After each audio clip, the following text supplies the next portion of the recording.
Today Mick's going to teach us about the Tories' use of the term record funding, because we've all heard it before when referring to the NHS.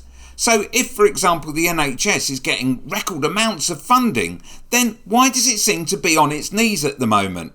Well, it's to do with private contractors and businesses working within the NHS, sucking the money away from looking after patients and into the hands of shareholders. Here, let's hear it for ourselves from Mick as he answers questions at a select committee inquiry. Take it away, Mick. To what Mr Lynch said a few moments ago around reduction of funding to the railways, you just suggested around 2 million.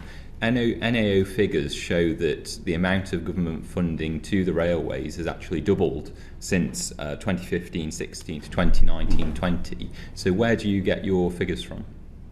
I get it from the employers. They told me they've been asked to reduce their costs by 2 billion. I get it from the London Mayor, when I go and meet him and the Commissioner for London Transport, says I've been told to reduce my budget by 2 billion. That's what the savings are for. You've increased the funding. It doesn't go to our people. It goes to these private sector operators and to Network Rail. We don't get all the money. The pay bill in the railway industry is quite modest.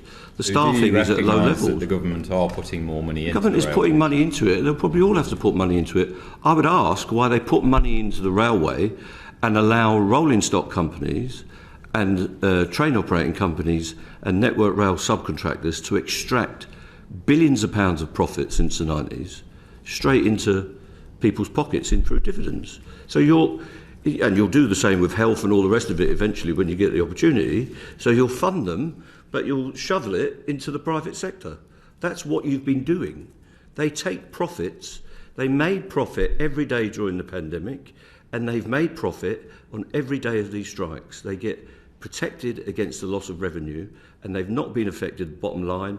2 of the companies are subject to speculators' takeovers, and one of them has been taken over during this dispute. There's loads of money in the railway. It's being made by private sector operators. Click here for some more what we've learned from Mick Lynch.